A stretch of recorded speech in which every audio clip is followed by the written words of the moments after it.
Dan ada semacam mikroorganisme parasite yang numpang hidup ke tubuh kita. Malahan bisa sampai muntah darah. Bayangin aja, di tempat itu ada 1.500 jenis virus, guys. Nggak kebayang kan tempatnya kayak gimana itu? Halo people, welcome to my room. Thanks buat kamu yang udah klik video ini. Dan thanks juga buat kamu yang udah nonton video-video kita sebelumnya. Sebelum kita mulai videonya, klik tombol subscribe dulu ya di bawah ini. Dan juga nyalakan lonceng notifikasinya, supaya kamu bisa dapat update video-video terbaru dari kita. Dalam video kali ini, kita akan membahas soal 7 fakta menarik tentang laboratorium yang berbahaya di Wuhan. Mau tahu apa aja? Let's check this out. This is Remember Me.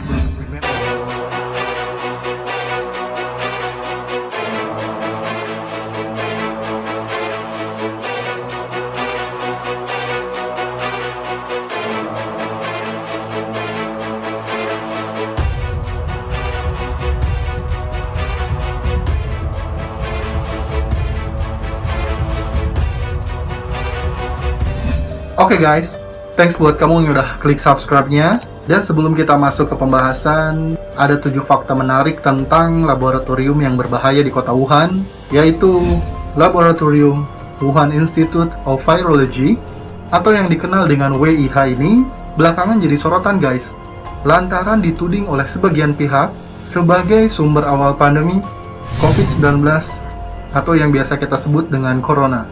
Memang teori itu sih udah berulang kali disanggah oleh Cina dan juga beberapa para ilmuwannya. Tapi penasaran kan, apa aja sih fakta yang menarik tentang laboratorium yang menampung berbagai virus berbahaya ini? Kalian tahu nggak? Ternyata institut tersebut adalah pusat China Center for Virus Culture Collection, yaitu semacam bank virus gitu guys, dengan jumlah terbesar di wilayah Asia. Wih, ngeri-ngeri sedap gitu ya. Menurut websitenya sih, sedikitnya ada 1.500 jenis virus yang ada di tempat ini. Virus itu diteliti di sana, dan pastinya sebagian besar virus itu juga berbahaya guys.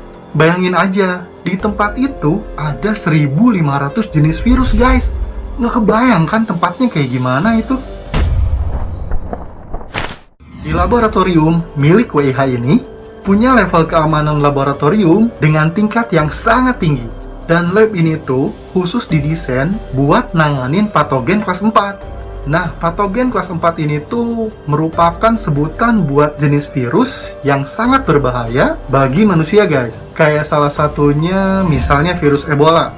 Virus Ebola itu virus yang dari Afrika itu loh guys. Yang efek samping dari virus itu bisa nyebabin pendarahan internal.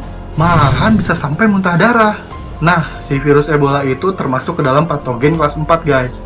Jadi, patogen ini tuh sama seperti sumbernya virus, di mana bisa menyebabkan penyakit, dan ada semacam mikroorganisme parasite yang numpang hidup ke tubuh kita.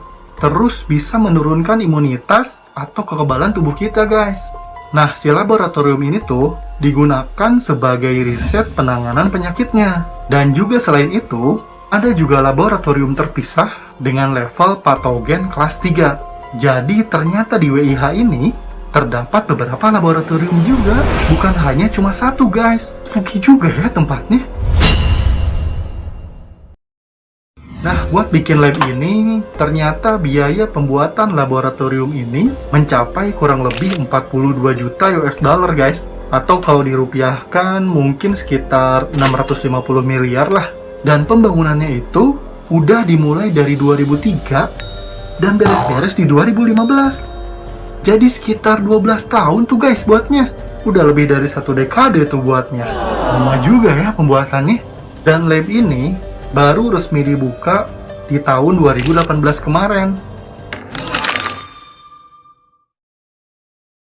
Fakta keempat tentang laboratorium ini, salah satu sumber dananya juga ternyata dari pemerintah Amerika Serikat guys. Walaupun berapa jumlah total pastinya masih belum jelas gitu. Soalnya US National Institute of Health, yaitu lembaga kesehatan di Amerika Serikat, pernah ngasih riset senilai 3,7 juta US dollar guys. Ya kayak semacam dihibahkan gitu deh, diberikan secara cuma-cuma. Terus, laboratorium tersebut juga berkolaborasi sama lembaga di AS dan juga Kanada, yaitu Galveston National Laboratory di University of Texas dan National Microbiology Laboratory di Kanada. Di fakta kelima, selain bantuan dari Amerika Serikat, negara lain yang cukup aktif terlibat dalam pembangunan laboratorium ini adalah negara Perancis. Ya, negara yang terkenal dengan fashionnya ini melalui Centre International de Recherche Infectiology atau lab milik negara di Eropa ini ikut berperan serta bersama konsultan konstruksinya juga yang bernama Alain Marieix asal Prancis. Jadi, lab di Prancis ini sangat aktif dalam ikut serta membangun lab di Wuhan itu, bareng dengan konsultan konstruksinya. Jadi, Amerika yang ngasih dana, nah si Prancis ini yang ngedesain laboratoriumnya. Oke, next. Nah, fakta yang ini, konon katanya binatang yang dipercaya sebagai sumber wabah corona yang katanya bocor guys. Jadi virus yang ada di kelelawar ini termasuk virus yang diteliti di WIH juga. Dan salah satu perisetnya yaitu yang bernama Zhou Peng. Dia itu spesialis peneliti virus yang ada pada kelelawar.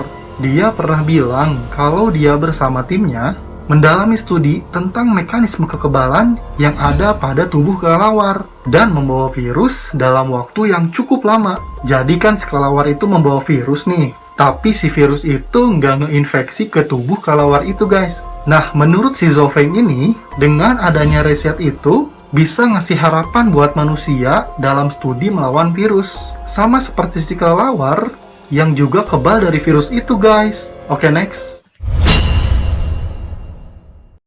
Alasan Cina untuk ngebuat si laboratorium penelitian ini setelah mereka mengalami wabah SARS di tahun 2002 dan tahun 2003 yang lalu. Wabah SARS ini tuh nggak lain adalah jenis virus dari virus corona yang membunuh 775 orang dan menginfeksi lebih dari 8.000 orang guys. Ada indikasi sih kalau virus corona yang sekarang ini nih asal-muasalnya dari wabah SARS itu. Kalau menurut kalian gimana guys? Masih kurang canggih gimana coba laboratorium ini? Udah mah dana pembuatannya besar, patogen yang ditelitinya juga buat virus-virus berbahaya guys. Komen di kolom komentar ya. Oke guys, nah itu tadi beberapa poin penting tentang laboratorium yang ada di kota Wuhan itu. Kalau kamu ada info atau berita-berita lain, bisa kamu tulis aja di kolom komentar ya. So thanks buat kamu yang udah nonton video ini. Segitu dulu ya video dari kita. Jangan lupa subscribe, like, dan share. Juga nyalain lonceng notifikasinya kalau kamu mau tahu video-video dari kita tentang konspirasi, misteri, horor, tragedi, dan kejadian-kejadian lainnya. Dan kita ketemu di case-case selanjutnya. Bye!